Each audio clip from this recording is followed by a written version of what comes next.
Hey guys and gals, so welcome back. Not a very happy video today. We're going to talk about current situation in Afghanistan, and I'm going to talk about the way I see it, my take on this whole situation, and hopefully won't get interrupted by the local assassin who is prowling around below my feet right now. It's our cat, January, who is just insane.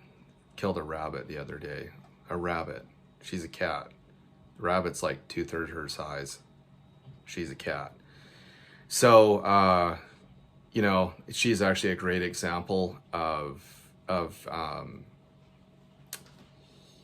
how we need to be going forward, and what we need to be learning from Afghanistan, because it once again was the little guy who won.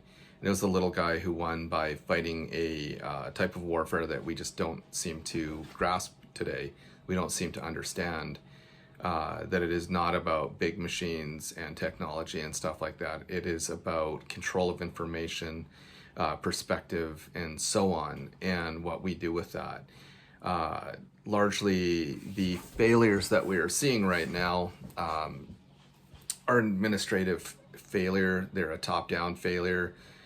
We know that Biden, that he failed to listen to the intelligence community. I mean, that's all over the news. Even the mainstream media is reporting on that as well too. It's being reported on globally by everything from BBC to DW News, Al Jazeera, etc. And yet Biden is standing behind his decision. He's backing his decision 100%. The fact is that the higher ups in government failed on this one big time. And if you go look at the book I reviewed, The New Rules of War by Sean McFate, he does a really good job of explaining how we failed with Afghanistan, and really with every conflict all the way back to World War II. We have lost every major war. We have maybe, as they say, won the battles, but we have not won the war. So with Afghanistan, like you say, you've got this failure by leadership to really comprehend what the heck is going on. You've got an administration who ignored the recommendations by a community of intelligence and analysts who were saying they don't know what's going to go on. But when you don't know what's going to go on, it means you're not in full grasp of the situation. And those are the times for patience rather than moving hastily ahead like happened now. So you've got a bunch of guys who didn't even know how to operate a RPG, for example, properly in some cases. There was a pretty funny video and not funny, but funny video of a Taliban standing in the street, legs wide apart, 15 yards from a wall, and they had caught some, quote, looters in a business or building or something like that. And here's this guy 15 yards from a wall ready to fire an RPG into the wall to keep these looters at bay. So yeah, that's who we lost to. I want you to think about that for a second. That's who we lost to. And we lost because our leadership has failed to fight the information warfare that we see out there. We have failed to, use that term, win the hearts and minds. They don't even know what winning the hearts and minds means. And there has been this amazing, I'm going to call it for what it is, amazing ability by groups like ISIS and the Taliban to recruit through social media. But do you see us doing that? Do you see the U.S. using those tools that we're supposed to be the best at? Well, we're not the best, and we've got to start fighting, these wars in a different kind of way. I suspect that all along we've had Russia and China, supplying the Taliban, supplying these fighters with weapons, because right away you've got Chinese leadership that are recognizing the Taliban as the legitimate leader of Afghanistan. And on top of that, you've got this new public Taliban who is saying that they're going to respect women's rights so far as Sharia law goes. I'm going to qualify that statement. So far as Sharia law goes. Which means by our Western standards, women do not have rights. There was a story that was on social media this morning.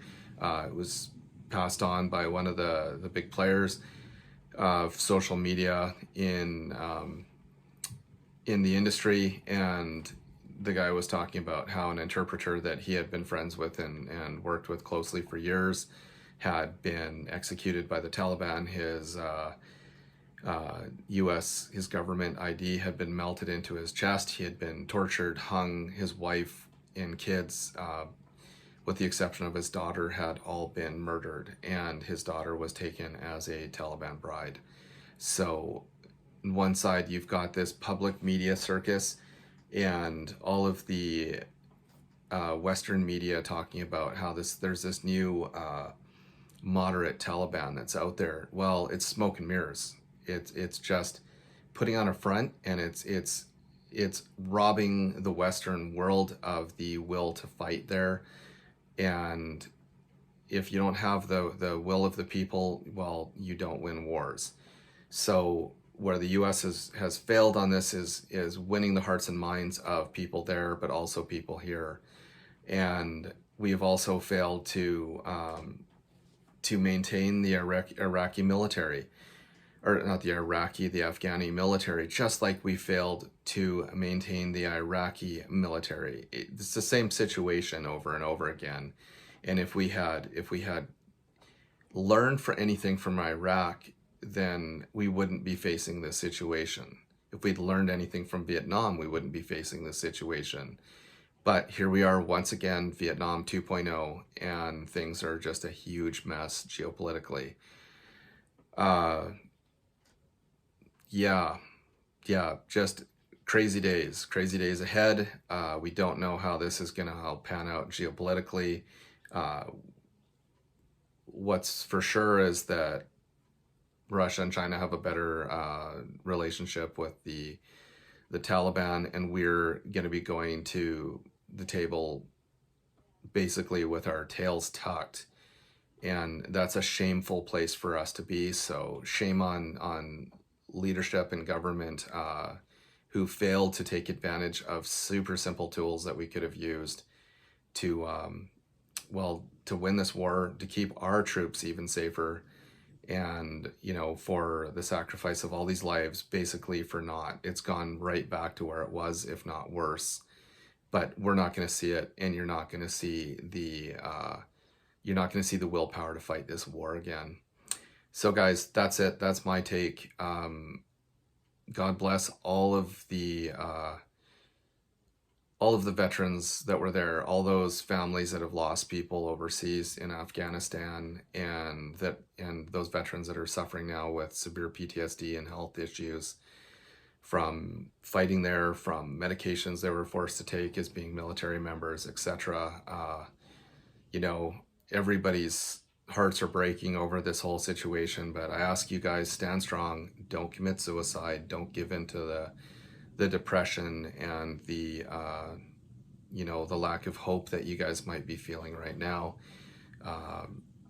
That's the last thing that the world needs, is more hurt, and we need you guys, and we need you brothers and sisters to get through this, because we have so much to learn from you as a society, and nobody in their right mind can put any blame on you guys for what's going on now. So that's it. That's, again, my take on Afghanistan, and I hope that makes sense to everybody out there. So yeah, that's it, guys. I'm going to get into some other videos. I'm going to talk about this book by Sean McFate. It's the New Rules of War. It's a book that I recommend, and it's one of a series of books I'm reading right now on. And one of the new books I'm going to be reading after that is The Future of Freedom, and that is by Fareed Zakaria. And this is it's a book about freedom, democracy, illiberal democracy at home and abroad. And it's something that we all need to understand, and for my brothers and sisters out there, you need to start reading up on this stuff and understanding what is going on both at home and geopolitically, if you want to understand why your life is changing and being affected.